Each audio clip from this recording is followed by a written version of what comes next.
Good afternoon, everyone. Welcome to the fall kickoff of Authors at Wharton. I'm Adam Grant. I am absolutely delighted and honored to introduce Peter Thiel today. There are many, many things that I could say about him, and they would keep us here all afternoon, so I want to cover a few highlights. He started his career probably most famously co-founding PayPal, where he was the CEO, leading and building that company and taking it public. He was the first outside investor in Facebook, which we'll get a chance to hear about in a bit. He's invested in many other extraordinarily successful startups, from SpaceX to LinkedIn. He co-founded Palantir, the killer app company that uses human-machine collaboration to hunt terrorists. He co-produced the movie Thank You for Smoking. He's also been heavily involved in the Founders Fund, breakthrough philanthropy conferences, Seasteading for autonomous ocean communities, the Thiel Fellowship, giving $100,000 to 20 under 20 every year to quit college and start a venture instead.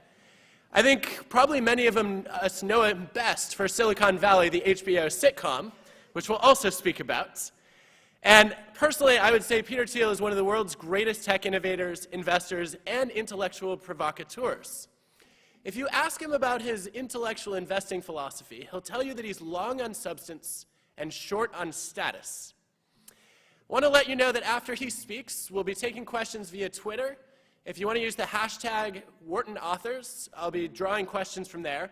And then we'll have a limited book signing afterward for a subset of people who are able to stay behind, but we do have a hard stop a few minutes afterward.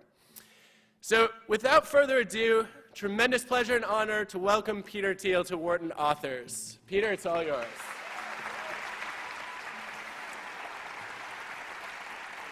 Adam, thank you very much for that great intro.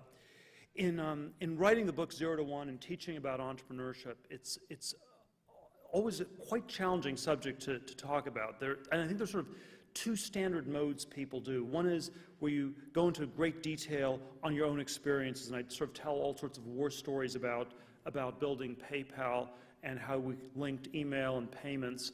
And that worked in one particular time and place in 1999, but it's not actually all that helpful if you do it today in 2014. And then I think the other type of business book that gets written is what I sort of describe as the pseudo-scientific book, where you have a formula and you follow these 5 steps and you'll build a great company. And I think that I'm also quite skeptical of that approach, because I think that every moment in business, every moment in the history of technology happens only once. That, the next Bill Gates will not build an operating system. The next Larry Page won't build a search engine. The next Mark Zuckerberg won't build a social network. If you're trying to copy these people, you're not in some sense learning from them. And so the question is always, how do we get these great 0 to 1 moments? Science starts with the number 2 with repeatable experiments, but there are no repeatable experiments in business. And so the starting point for 0 to 1 is really thinking about this problem of uniqueness, of how one conceives of these great breakthrough tech companies. And I try to get at this question through various sort of contrarian, thought-provoking questions I pose. The business question I always like to ask is, what great company is nobody building? The more intellectual version of it that I like to ask is, tell me something that's true that almost nobody agrees with you on. And if we just take that question, it turns out to be a really tough question as an interview question. And I think there are 2 different reasons it's a tough question. The first one is that we've been taught over and over again that everything that's true is conventional. It's understood by lots and lots of people. And so we're not used to coming up with new truths that people have not thought of before. And this sounds like something that's really hard to do. But it's also a really uncomfortable question to answer, because the correct answer is one the interviewer presumably will disagree with. If the interviewer says, oh, yeah, I already thought of that, or yeah, I agree with that totally, your answer probably was not a really good answer to it. And so there's always something, I think, very uncomfortable about these truly original approaches. And I like to suggest that we live in a world in which courage is in far shorter supply than genius, and this is one of the reasons why this is such a hard question to tackle. In the 0 to 1 book, I give a whole series of answers to this question. I go through a number of things that I believe to be true that most people do not agree with me on. And I'm going to share 3 or 4 of those with you tonight. Let me start with the first one, which is probably the biggest thematic idea that runs through my book, my investing philosophy, advice I give all entrepreneurs. Most people believe that capitalism and competition are synonyms. I believe they're antonyms. I believe that a capitalist is someone who accumulates capital. In a world of perfect competition, all the profits get competed away. And so if you have if you want to compete like crazy for scraps, you should open a restaurant. And the restaurant industry is super competitive, and it's extremely uncapitalistic. Nobody ever makes any money in the restaurant industry. And sort of at the other end of the spectrum, you have sort of these singular sorts of companies, and I use Google as sort of the go-to example, where it's very capitalistic. You have enormous profit margins every year, and there's been no real competition in search since 2002, when Google definitively distanced itself from Microsoft and from Yahoo. And so one of the things I encourage people to really rethink is this question of competition. Competition, I think, is problematic. The chapter I have in the book is All Happy Companies. There's this line from Anna Karenina, the opening line of Tolstoy's Anna Karenina, where it says, all happy families are alike. All unhappy families are unhappy in their own special way. And I think the opposite is true of business. I think all happy companies are different because they're doing something unique and different that makes them special. All unhappy companies are alike because they fail to escape the essential sameness that is competition. And so you don't want to be the 4th online pet food company or the 10th thin film solar panel company or something like that. You want to be doing something very unique. And so I want to sort of always encourage people to really rethink this question of monopoly or competition. And I think that when you're starting a founder, entrepreneur, someone who's starting a business, the goal you should always have is to create a business that will be a monopoly, because those are the truly valuable companies in our world. Now, I think this question of competition and monopoly is, it's partially, it's not just the sort of intellectual failure that we're somehow biased towards, that we don't understand this. I think it's also that we're very heavily socialized to compete all the time, and we're taught that the things that are valuable are things we compete for. And I think it's just the way people sort of get taught from K through 16 or whatever, that the more ferocious the competition, the more valuable it must be. And what competition does is it does make you better at some narrow set of things. So if you're like on a high school athletic team, you get better at swimming because you're competing against the people right around you. But it always comes at this price of losing sight of what may be more important or more valuable. There was a Henry Kissinger line where the battles in academia are so ferocious because the stakes are so small. And this was not just talking about the insanity of his fellow professors at Harvard, where you should say, well, why would the battles be really ferocious if the stakes are so small? It seems like a formula. You have a ferocious battle if the stakes are big, not if they're small.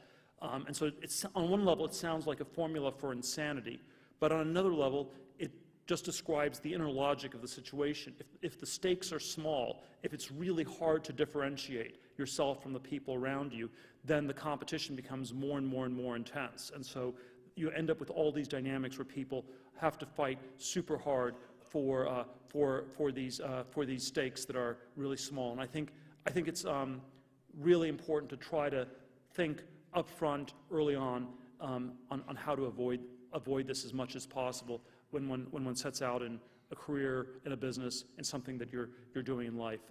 Differentiate, and there's no safety in crowds. When you have large crowds of people, you end up competing with them in all these ways. I've been somewhat of a critic of some of the things going on in our educational system, and people often say, well, you went to Stanford Law School, and I do think that I would probably still go back and do it again if I had to do it over, but I would ask much harder questions because everything was super tracked. I mean, my 8th grade yearbook in junior high school, one of my friends said, well, I'm certain you'll enter Stanford as a sophomore in 4 or 5 years.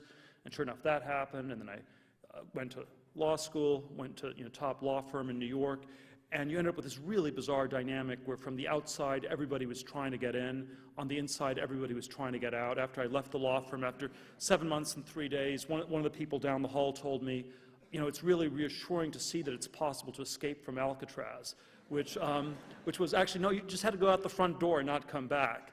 But it was psychologically incredibly hard for people to do because the identity was so wrapped up in what they had done, and I think this is the sort of thing I invite all of us to rethink a little bit as we progress. I sort of had this rolling quarter-life crisis in my 20s, and I think that if I had to give my younger self advice, it would be think much harder. Why are you doing this?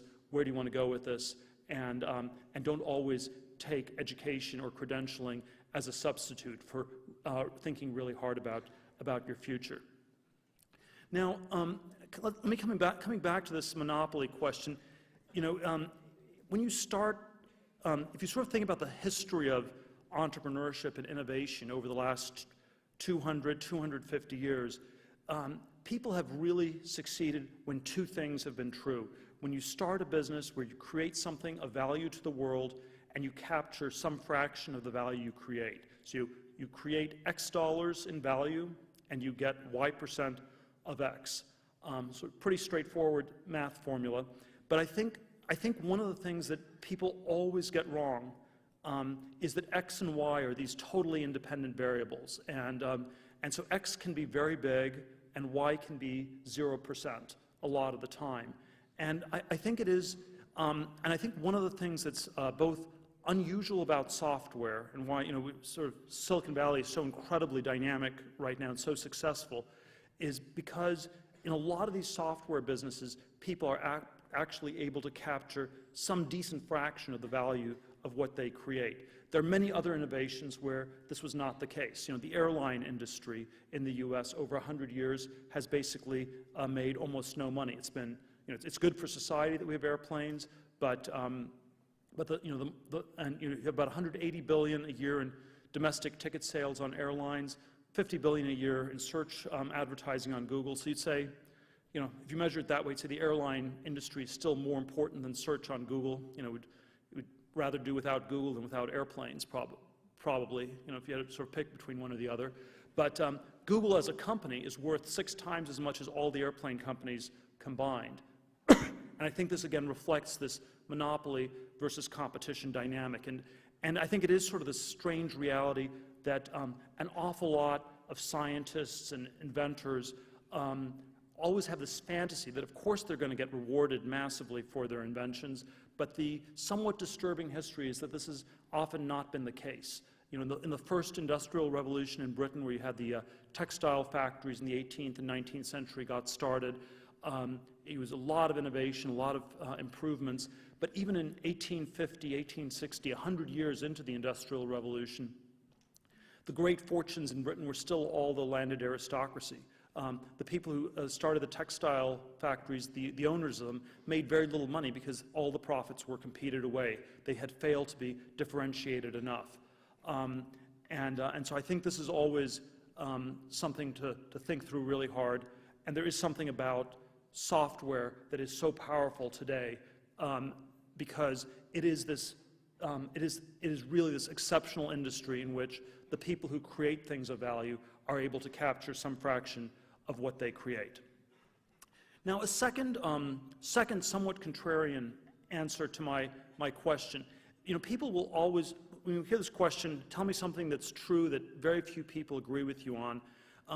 People will sort of intuitively say, well, there aren't, we've already figured everything out. There are no answers to this, that everything's already understood. And I want to suggest that there are actually many answers left to this question. And I sort of suggest this 3-part division into conventional truths, which everybody understands. So it's like 1 + 1 = 2. The Earth goes around the sun. These things are true. They're not terribly valuable. They don't give you any edge because they're already understood by everybody else in the world. There are mysteries, which are things that are impossible to figure out. But then I think in between conventions and mysteries, there are what I call secrets. things that are hard but possible to figure out, and if you work at them, you can figure them out. And it is my thesis that there are many secrets left to be discovered, that if we work at them, we can do them in many, many different areas. Now, there are certainly areas where everything has been discovered. So if you were like in the 18th century and you looked at a map, you could say, well, I don't really know what's at this part of the map, and you could become an explorer and you could find out. And that's not the case anymore today, since we've mapped the whole surface of the planet. There are no secrets left in geography. Or if you were in the 19th century and said, well, I want to become a chemist and discover some new elements, that probably would not be a good idea in the 21st century. So periodic table of elements, the map of the world, these are sort of complete. There are no secrets left there. But most subjects are not like geography or chemistry. Most subjects are still much more on the frontier, and they're ones where we can come up with many types of answers. And I think that I do think that one of the things that often is very is sort of this intuition that's very true in many of these companies, is that people think that there is something they can figure out. If you think you can figure it out, you'll work really hard at it. So at PayPal, I thought there was some really interesting stuff we could figure out around digital currency and changing the nature of money. We actually didn't quite succeed in doing it. We didn't succeed in replacing the US dollar with a new world currency, which was our crazy goal in 2000. But that sort of deep substantive thinking about cryptocurrency helped inspire us to come up with an architecture for the system that turned out to make for a really good payment system in all these other ways. And so I think there are sort of a lot of these secrets left. One of the reasons that people are skeptical of secrets or of their ability to find them is they sort of look around, they think, the world is flat, there's 7 billion other people on this planet, and so it's always either someone else will have figured it out already, or it's impossibly hard, and so I'm not going to be the one to figure this out. And obviously the sort of the paradox is that when everybody believes that to be true, then nobody is looking, and then if you become the one person who looks, you have a much better chance than you might think. And I think we are in this sort of strange world where people are very much believe in globalization. They very much believe in the flatness of the world, and so strangely, people are not trying very hard and looking for all these secrets, all these great new businesses that could be started. Last contrarian answer on this, and I sort of always drew this out in the class and in the book, is trying to contrast different modes of progress in the 21st century. And I think I draw this very strong contrast between globalization and technology. I describe globalization as copying things that work. It's horizontal growth. It's going from 1 to n, and you can sort of think of it as going along an x-axis. And I describe technology as vertical progress, going from 0 to 1, doing new things, intensive rather than extensive growth. And sort of you draw it on a y-axis. And just by putting globalization on an x-axis and technology on a y-axis, you sort of underscore the idea how these two things are really fundamentally different. And I think we always use them synonymously, but I think they are really different. And we should think of these as very different ways for progress to happen. And if we sort of think about the history of the last few centuries, there have been periods of technology and periods of globalization and periods of one or the other. And so, for example, 1815 to 1914, the 19th century was basically a period when you had tremendous globalization and tremendous technological innovation. They were sort of both going at full throttle. 1914, World War I starts. Globalization goes massively in reverse. There's, much less trade. Part of the world becomes communist. It effectively secedes from the rest of humanity. But technology still keeps progressing on many, many different fronts. And then 1971, Kissinger goes to China, and I would argue since 1971, globalization has come back in a very powerful way. And we've had technological progress in the world of computers, somewhat less outside the software area. And so we've been in an era of massive globalization and what I believe to be actually somewhat more modest progress in the area of technology, where there's been progress in bits, but not so much progress in atoms. And this is reflected in some ways in the way we talk about the world. In the 50s or 60s, you would have talked about the world as being divided between the first world and the third world. The first world was the technologically accelerating part of the world. The third world was this part of the world that was just permanently screwed up and stuck. It was just a really bad place. Today, we would talk about the developed and developing worlds.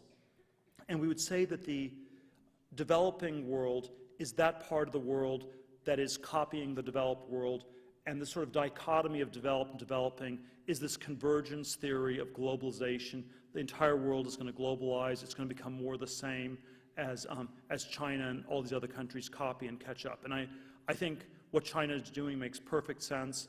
It's very straightforward.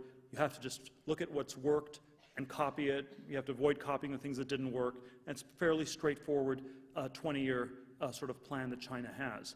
But this developing dichotomy, while it's a pro-globalization dichotomy, is also implicitly an anti-technology dichotomy, because it's telling us that the developed world, the US, Western Europe, Japan, is the part of the world that's developed, that's done, that's finished, where nothing new is going to be done, that we're living in an essentially static or stagnant society, where the younger generation's expectations should be less than their parents. And I think this is something we should be resisting really strenuously as a society.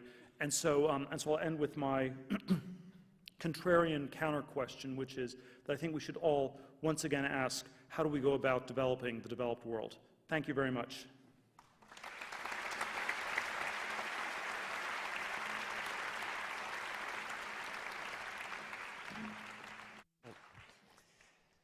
Thank you, Peter.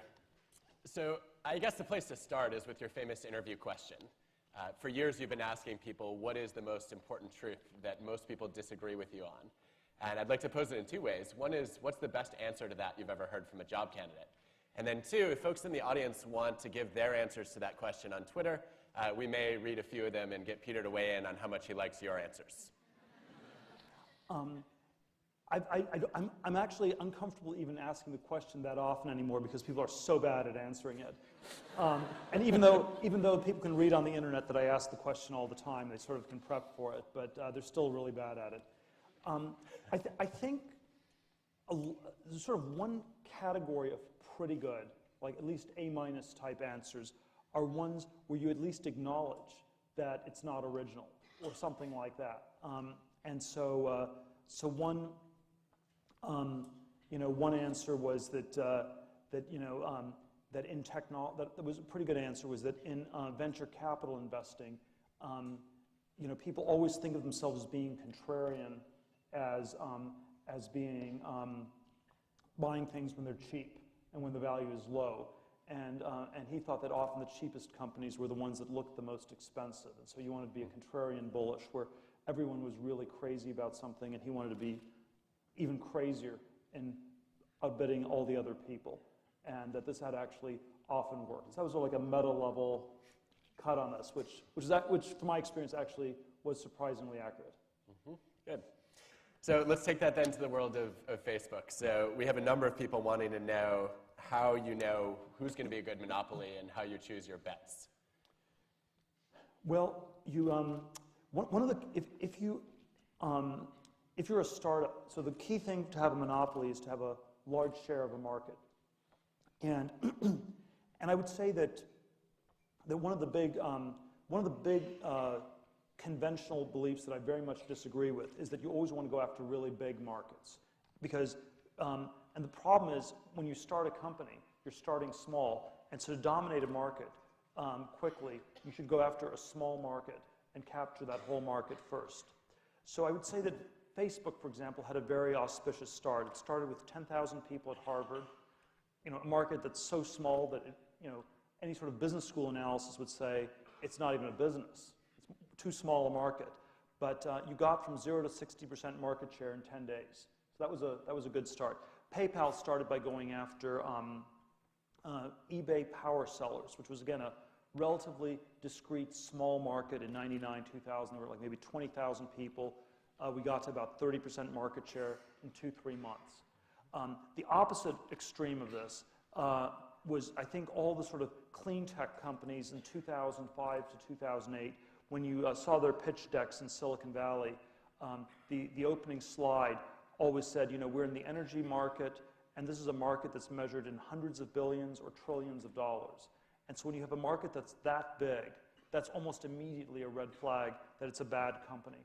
Because if you're a minnow in a vast ocean, you just have competition everywhere. You know, you're one of only 10 thin film solar panel companies, and if you beat the other 9, then you have to compete against the other 90 solar panel companies that are using different technologies, and then you have to compete against wind and natural gas, and then you have to compete against the Chinese manufacturers, and on and on. So if you're in a $1 trillion market, you might as well just open a restaurant. That's also a $1 trillion business. So what else did you see in Mark and in Facebook early on that led you to invest? Well, it was definitely, you know, it was fundamentally a good company. They only needed money to buy more computers because they had already scaled to 20 colleges. There was so much demand, and they just needed the capital to buy more computers. So that's generally always a good sign when that's one of the most important things a company needs, just to sort of can barely keep up with demand. I think there's often a investor bias where investors like to invest in things that they themselves tend to use. And so I think Facebook was very undervalued for the first 2 years when it was a college-only site, because most college students are not actually investors. And so there was something about the intensity of the usage that was very badly missed. So I think Facebook was undervalued 04, 05, 06, and then they sort of opened the site up in late 06. And then you had a huge up round in 07 led by Microsoft, and then I think it sort of got more fully valued. So if we think about the next Facebook, Shlomo Clapper wants to know what areas are ripe for a new monopolistic order, and if you fast forward a couple decades, what valuable company is no one building that they should be? Well, obviously, this is a question for you guys to answer, for all of you to answer here. I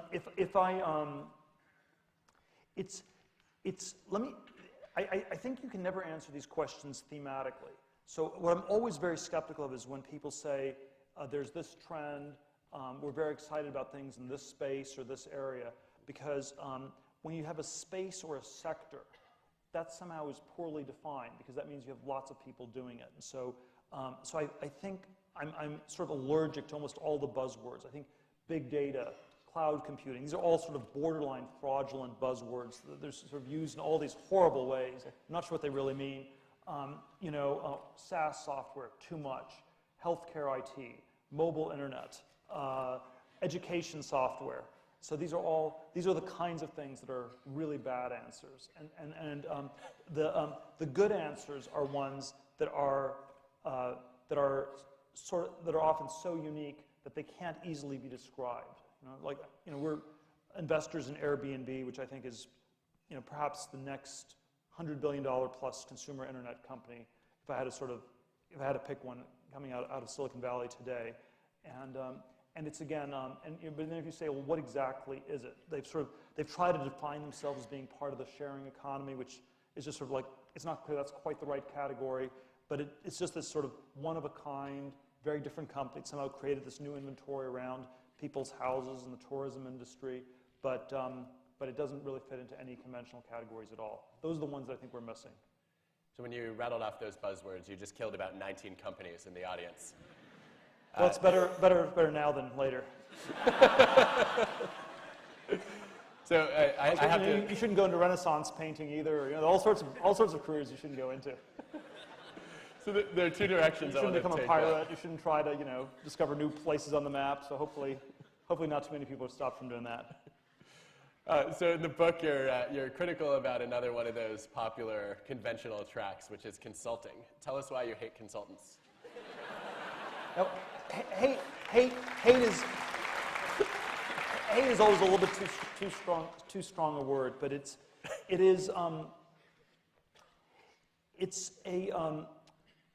I think that it's probably peaked as a career path in the U.S. So I think McKinsey was probably at its peak in the mid-'80s.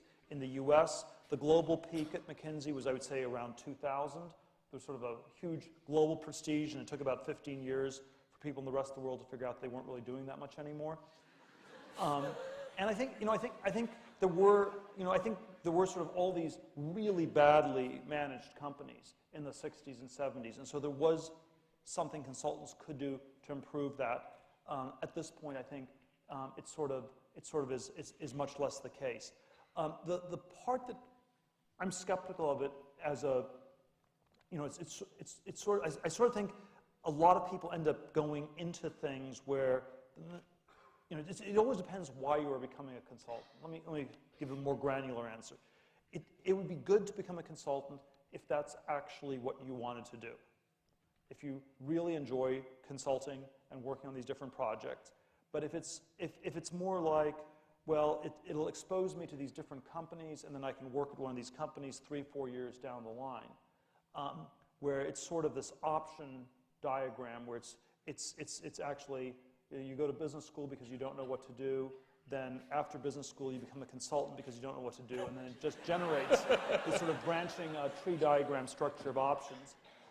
And I find that, and the problem with, I think we do too much of that as a society, where we get line items on our resume that give us this branching tree diagram structure. And what you have to tell me is, well, okay, so you go to McKinsey, 3 years from now, there will be 10 different really cool options for you.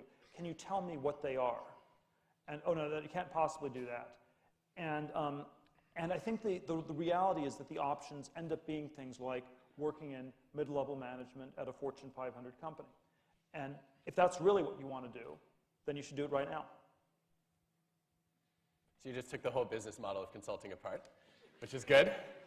Well, not totally, but I think it's a good message for our audience to hear. You have some biases of your own, I gather. Maybe. So the other direction I want to take this is a few people have tweeted in to ask if you ever give career advice. And I know you'll be holding office hours tomorrow all day for that. But when you think about undergrads, MBA students, and when you yourself were at that stage, what would you tell sort of a 20 or 25-year-old Peter Thiel? Well, I alluded to a little bit of it in my talk that I think you always want to focus on substance over status. It's always really hard to give advice because you have to actually spend a lot of time with somebody. I don't think you can do this in 5 minutes or 10 minutes. The sort of question that I always like to ask as a starting question is, how much money do you have to make? And basically, the higher the number, the narrower the set of choices you have, and I think that's sort of a fairly straightforward trade-off that you have. And so I think that there are, a very large number of options people have. If you're not that fixated on it, if you need to have a very large salary, you have to become a consultant. No choice. All right, so let's shift gears a little bit and talk about anti-aging technology. A few people have asked about your investments in that, and in particular, Joshua Lee wants to know if you think you're going to die. I don't think it's terribly constructive to think about that too much. People always say that you should live every day as though it's going to be your last, and I always think you should live every day as though it's going to go on forever. And that's sort of the mindset I like to have, because I think that you want to be starting great new projects. You want to be treating the people around you like you're going to be working with them for a long time. And so I always like to have the mindset that you live every day as though it's going to go on forever. Mm-hmm. So let's talk about then reinventing the way that we live. Claire Lee has asked about seasteading and is curious about what we should be thinking about when building autonomous communities at sea and why you've gone that route.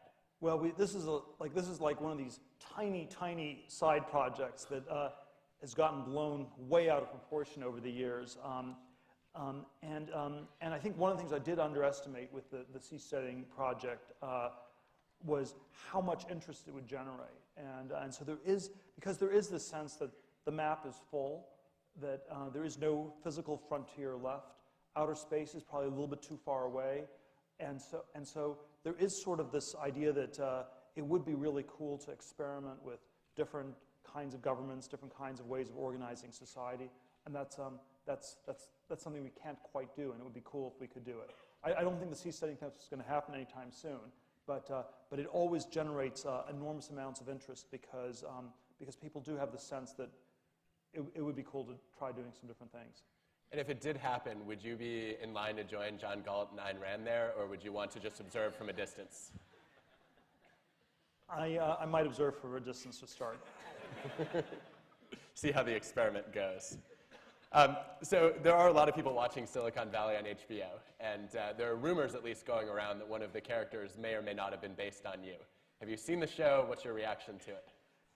Yeah, I've seen this show. It's always very flattering. I would never drive as small a car as the actor has in the show, and it's always very dangerous. If you start copying it too much, that would be dangerous. So I think the people at our foundation would be very upset if we organized a toga party like they had on the show. All right, so Parash Shah wants to know, when were you wrong and why? And there are some specific questions about bad investments that you might have learned from, but I think this can go broader if you choose. Well, there are certainly many mistakes that have been made over the years.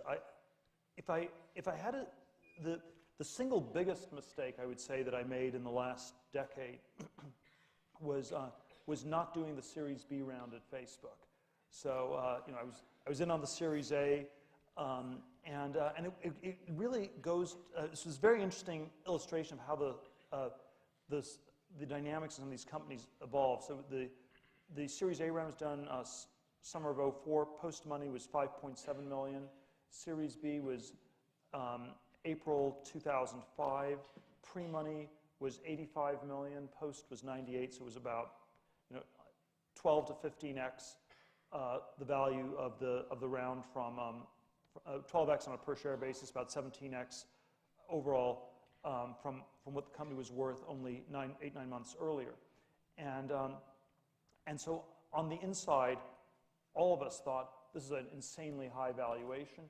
Zuckerberg asked me, "Well, would you like to do it?" And I already own a lot. This valuation seems insanely high, but I think we all were miscalibrating how high the value was. It was still. Facebook still had only 8 or 9 people in spring of 2005 working at the company.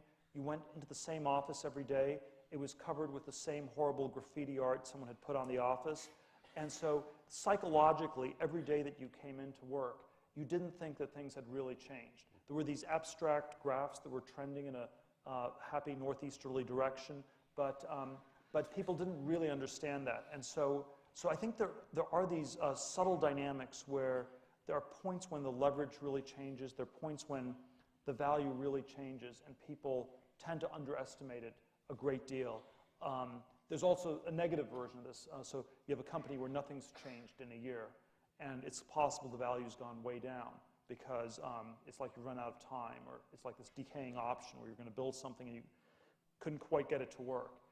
And so from the inside, we often underestimate how much these things are changing. And I think this was why I think the contrarian bullish answer was actually a pretty good answer to my question, because in technology, it's often when things are really working, we're still not bullish enough. I course corrected for this on the Series C round in Facebook in 2006, where I did then invest again. And so I think that very often when you have tremendous momentum, it's underestimated. There's always all this sort of resentment, jealousy that comes into play in these things, where people will say, Zuckerberg's already made too much money. This whole thing's going to blow up. It can't go much further. And there sort of are ways in which that kind of thinking, I think, ends up being quite pervasive, and it's one of the reasons people's intuitions about how well these things can work are often somewhat limited. Has that changed your investing at all, looking back on that experience? Yeah, no. I changed it the next year, so and so yeah. So I think I did the back testing on this. Every single time there was a steep up round led by a smart investor, it always worked out. It was always cheap, and the steeper the up round, the cheaper the deal. So I'm going to try to tie a few questions together here. There are a few people who want to know what your life is like what's the last thing you do before bed and the first thing before you wake up. There are also some people who want to know who's the most interesting entrepreneur that you hang out with, and possibly related, do you get to hang out with Elon Musk?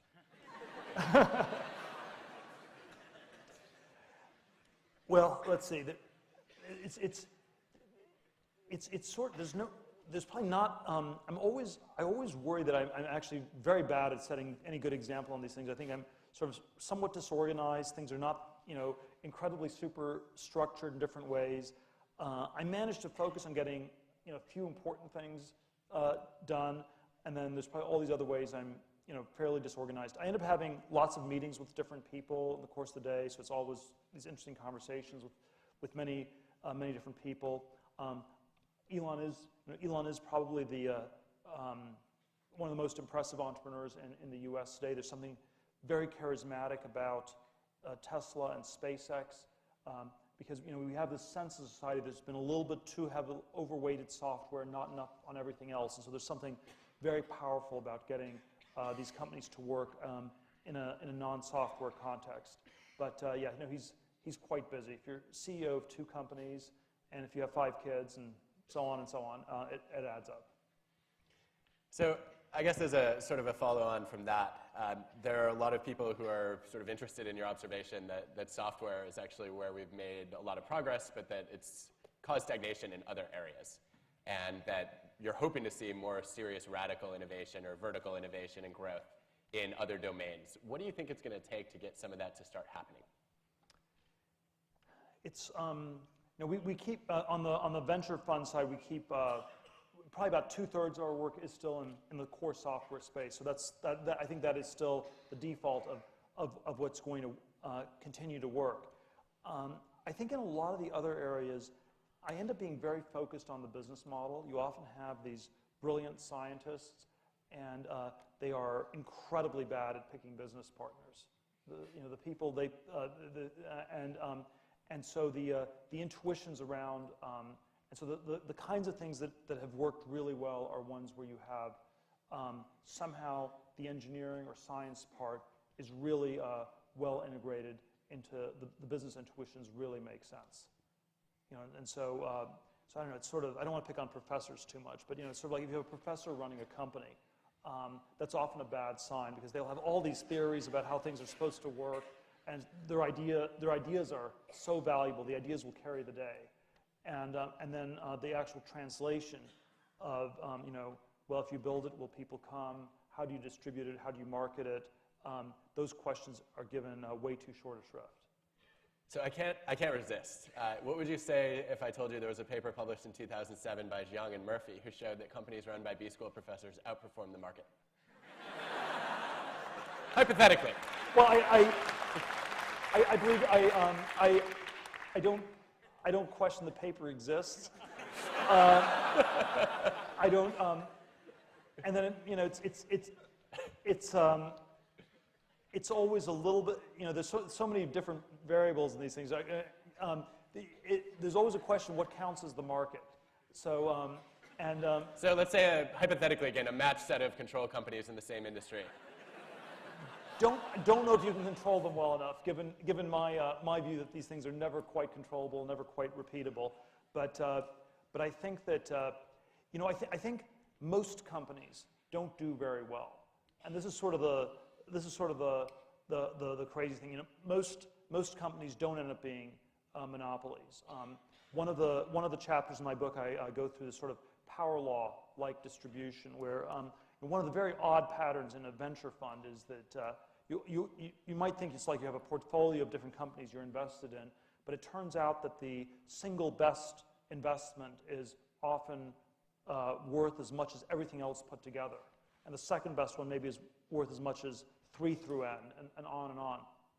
And so you have this unbelievably uneven distribution of results where there are a few spectacularly successful companies, a lot of others much less clear. So if you were the 100th person at Google, you did way better than if you were the CEO, founder of most venture-backed startups in Silicon Valley. And this is, again, is very counterintuitive because we always like to think of it as like these, we're in this position and CEO is better than being, the VP of business development. That's better than being, the assistant customer service person. But because the outcomes vary so much more by company than within company, it actually may be far more important to get into the right company than even what specifically you're doing in it. So there are a lot of questions about first mover advantage on that, and how, on the one hand, if you're supposed to build a monopoly, you should be sort of first, right, in a domain where nobody else is active. On the other hand, we think of Facebook and Google and others who weren't the first to social networks or to search. How do you think about whether you should be first or later? Well, you want to be. So the buzzword I give is you want to have the last mover advantage. You want to be the last. So if you want the chess analogy, if you move first, it's your white. It's equivalent to a 1/3 of a pawn advantage to go first. Last is you sort of win the game, and it's like the Capablanca World Chess Champion line. To begin, you must begin by studying the end game, and so it's always worth asking, how do these things play out over time? At PayPal in March of 2001, we'd been in business for 27 months. We did this complicated discounted cash flow analysis on the business, and it's somewhat of a fictional exercise, but it did directionally show something that I think was very true, which was that 3/4 of the value of the company came from cash flows in years 2011 and beyond, and so most of the value in these companies is really far in the future, and therefore. People are always way too focused on the near term because that's the growth, that's the stuff you can measure. The durability is somehow harder to measure, but qualitatively far more important. And so I do think these questions about why will you be the last mover, why will you have a sustainable advantage, are the key questions to ask. Certainly, in many of the software businesses, the people who do something really well first also end up being last because they grow quickly enough that nobody can copy them.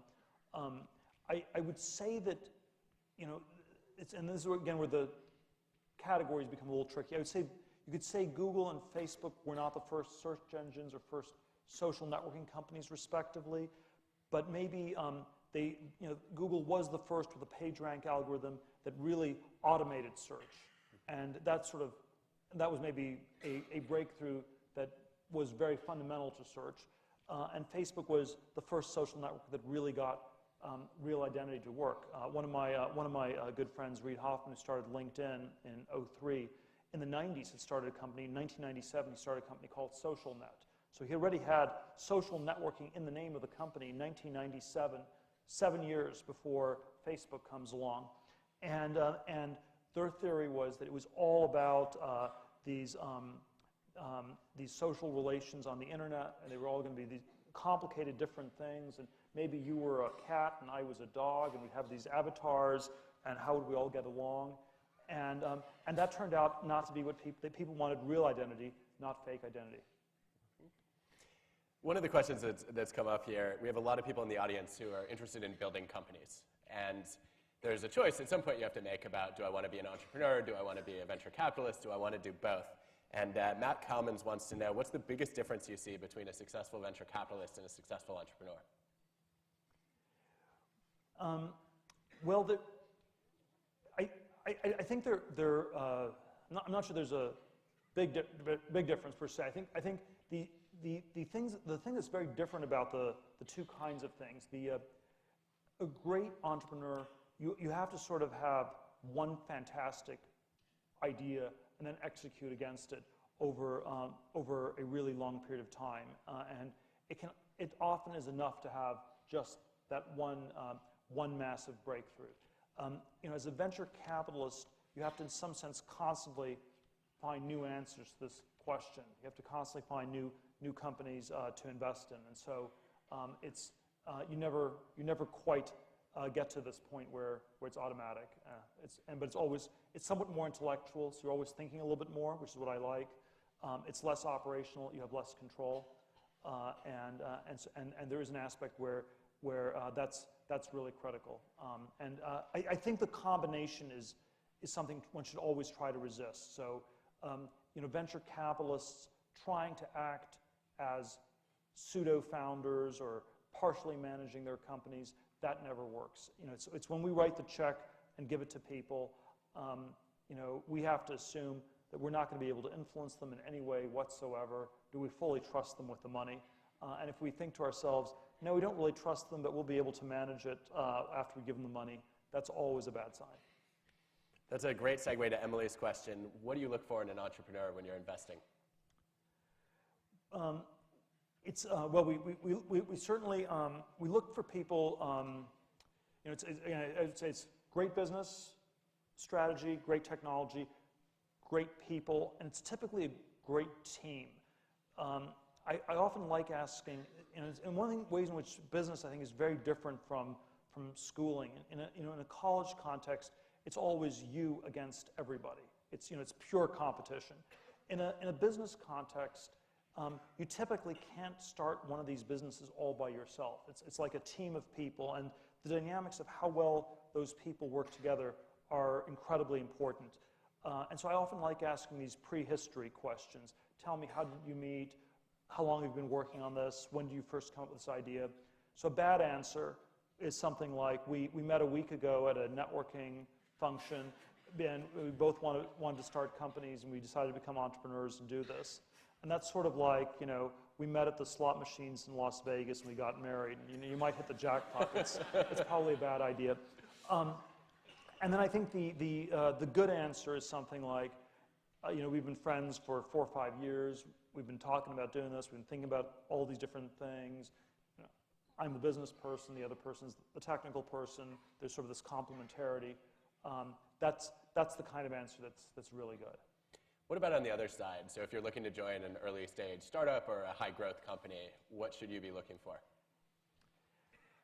Well, this is always sort of the subjective part, but I'd say, do you like the people? Do you think you can become good friends with these people? And I think that's such a critical part to getting these things to work. You want these, this is always sort of my rolling quarter life crisis. One of the law firms I interviewed with in New York, one of the partners told me it was a place where everybody hated everybody else, but they all made lots of money. And it was sort of an illustration of how incredibly professional they were. They didn't really like any of their other partners, but it all worked. And I think that we need things that are more than just professional, that more than just work. And so I think that's always something to think about really hard. So Alex Verdone wants to know, if you were in the Wharton MBA program right now, what would you do upon graduation? And you can't work for you. I can never give like super precise answers to everybody on this. Let's see. You should be careful. I haven't looked at the studies on this at Wharton. There were these studies done at Harvard Business School over the years where they found that you had these very extroverted people who weren't quite sure what they wanted to do after graduation. They all sort of come together for 2 years at business school. And you have this sort of bad wisdom of crowds dynamic where they look at what everyone else is doing, they listen to what everyone else is doing, and they found that whatever the largest number of people did was always a bad idea. So it was like the surfing analogy is like, if you're trying to catch a wave, you have to start paddling before the wave's there. Like once the wave's already there, you'll never catch the wave. It's past, and you should never try to catch the last wave. And so in 1989, all these people were trying to work for Mike Milken. It was a year or two before he went to jail and the whole junk bond thing blew up. In 99, 2000, people wanted to work in Silicon Valley for startups. They'd never wanted to do that before. This was just before everything went wrong. 05, 07, it was all real estate, all sort of private equity. And so I think it's, I would say if everybody's doing, try not to do the thing that the largest number of people are doing. So that brings us to education. There are people who are interested in your take on what you would teach if you were leading a business school class, and also how you would fix K through 12 education. You know, I'm not sure I can fix every single problem in the world. I would say one of the things I think that's very tricky about education is that it's always used as this super abstract word. And this is a problem with like a lot of the education startups. It's like we're involved in education, but what is education actually? And I think that I've argued that we have an education bubble where people are spending too much money on it in all these different ways. But one of the things that's characterized all these bubbles in recent years, whether it was the dot-com bubble or the housing bubble or the education bubble, is that they involve way too much abstraction, and people don't clearly talk about what is really going on. And so sort of a non-bubble way of talking about education would decompose education. We'd ask, is education, is it an investment decision where you're putting in a certain amount of money, you're learning a skill, and then you'll get a really good job out of it? Is education a consumption decision where it's a 4-year party? And maybe it's good as a consumption decision, maybe it's good as an investment decision. It's probably, you can start getting the decision wrong if you sort of blend these together in the wrong way. So if you say, well, it's not really a great 4-year party. If I wanted a 4-year party, I'd do something totally different.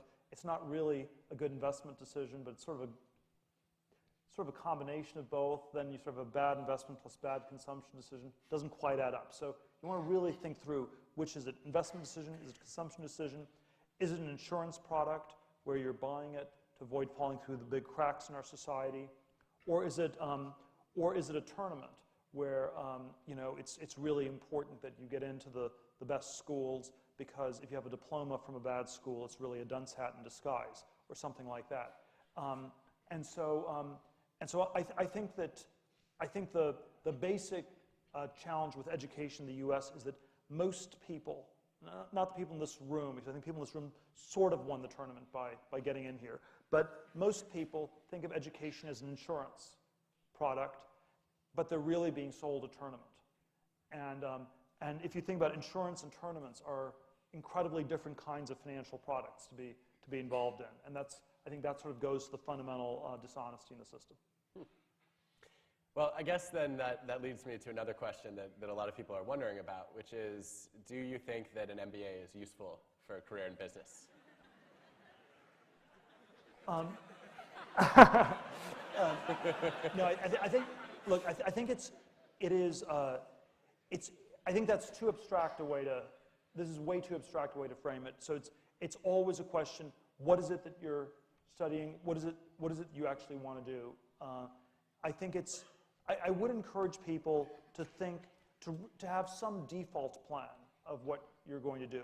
You know, I think the conventional thing you're always told is you should sort of just explore all these different things.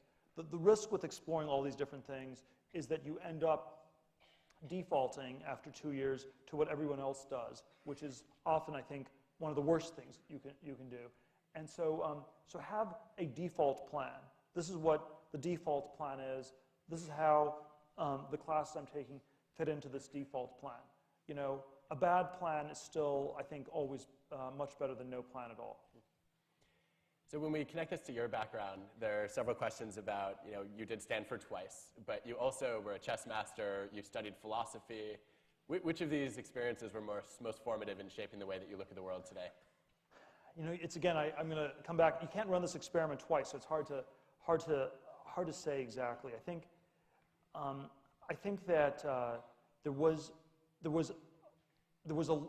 a way in which going to Stanford was good because of the links to Silicon Valley and the way in which a lot of my friends got involved in Silicon Valley, and that turned out to be a good place to be over the last few decades.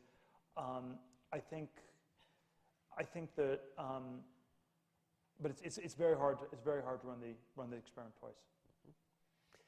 Well, if we take this then back to the industry conversation, there are questions about what industry you think won't exist in 20 years.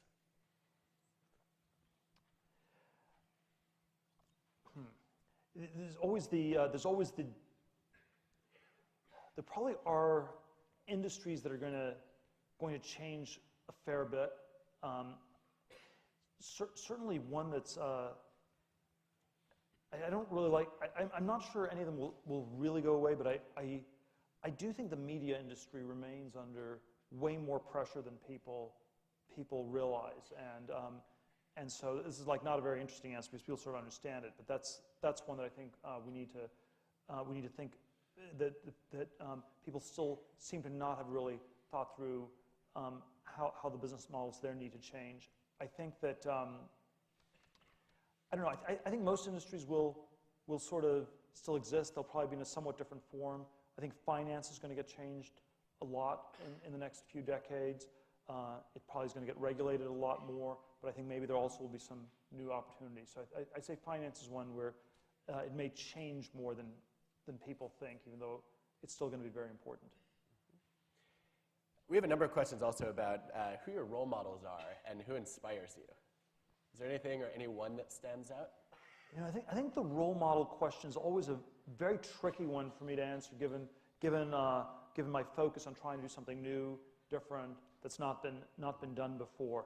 So there's certainly elements of things people have done that are very inspiring. So you know, some of the people who started all these great companies.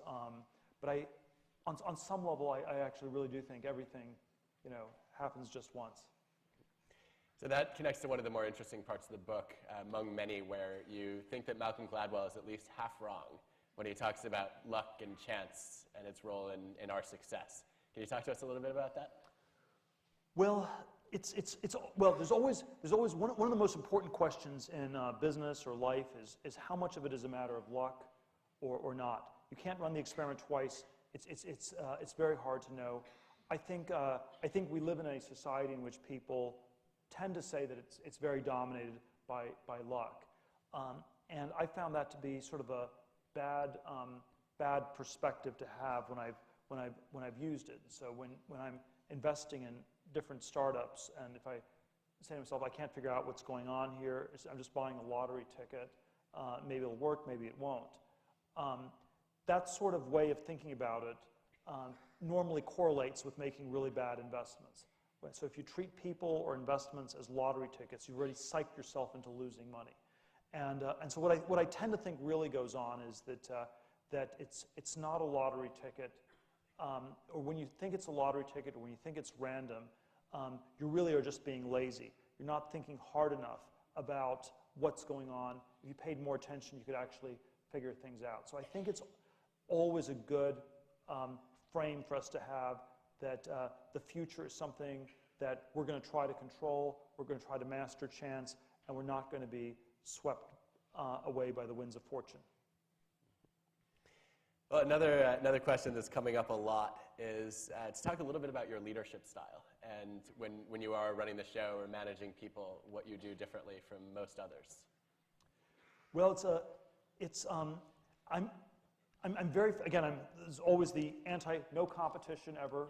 We want to sort of avoid competition in all forms on the business level as well as internally. And I think people always think that conflicts happen when people want different things. And I think conflicts normally happen when people want the same things.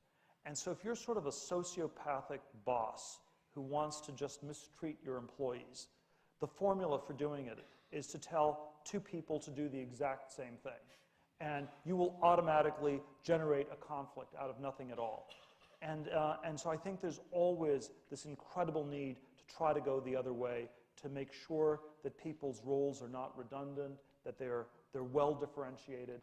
And this is an extremely tricky challenge in a small company or a startup where there's a lot of fluidity. The roles tend to change a lot. But the conflicts at PayPal or any of the other businesses I've been involved with always centered on poorly differentiated roles where there was a lot of overlap. At PayPal, David Sachs was the head of the product team, had this line which was that the product was a single seamless whole, which was somewhat true, but was also this formula for never-ending conflict because it meant that the product team got to dictate things to everybody in the rest of the organization because everybody else somehow touched product. And so there was overlap and conflict with product almost everywhere. And so when you said that the product was a single seamless whole, that was in a way, on another level, was a formula whereby the product team was at war with everybody inside the company. Do you have a formula or a process, at least, when you're coaching entrepreneurs or giving them advice for how they should think about which of their ideas to pursue? There's a pattern recognition where if people have a number of different ideas, this again is another permutation on the anti-luck thing. If I see a presentation that says, we have this great idea and we're going to make money in one of these 5 ways, A or B or C or D or E, we're not really sure which is going to work. We're going to sort of experiment with them, try to figure it out. That's always sort of alarming and not very inspiring. It's always much better if people say, we're just going to make money doing A, because it suggests you've actually thought it through, you think it's going to actually work.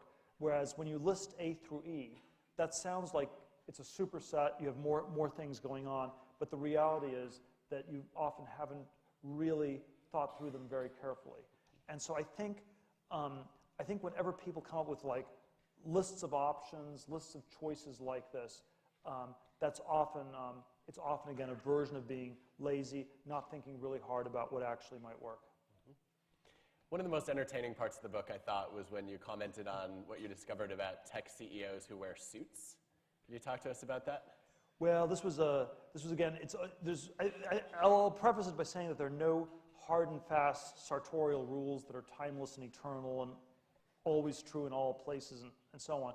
But I think in the clean tech bubble in Silicon Valley, there was this very striking contrast. The engineers running Web 2.0 companies generally wore T-shirts. The clean tech executives tended to wear suits, and it sort of made them look like they were bad at sales and worse at tech. And so I think so there's nothing. I think there's nothing wrong with someone who's a salesperson running a company. Sometimes that's really critical, but sales is always disguised. It's always hidden, and so we never. Investment bankers are people who sell companies, or politicians are people who sell themselves. But someone who's a transparent salesperson, where you can see that they're a salesperson, is just really bad.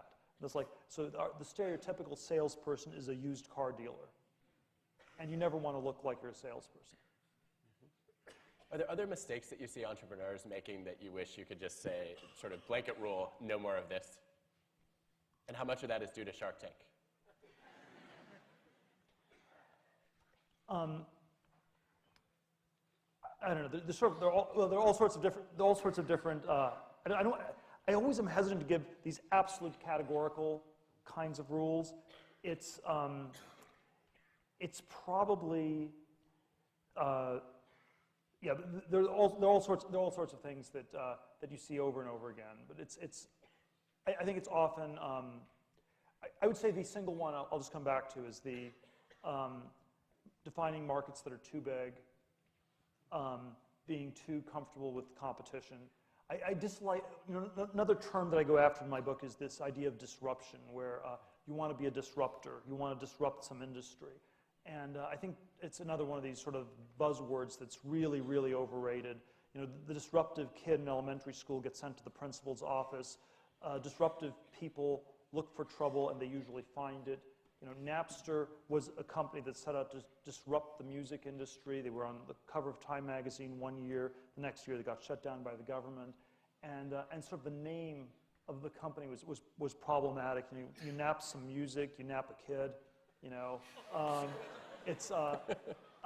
And so you don't want to define yourself as, yes, maybe there is a big sclerotic industry that is kind of screwed up, but you don't want to define yourself as a destructive force. You want to define yourself as doing something constructive. Mm-hmm. So one interesting question here. This is definitely not an experiment you can repeat, but would Peter Thiel, the investor, invest in Peter Thiel, the founder, if we went back to pre-PayPal? These are really unfair questions. Welcome to Wharton. I would.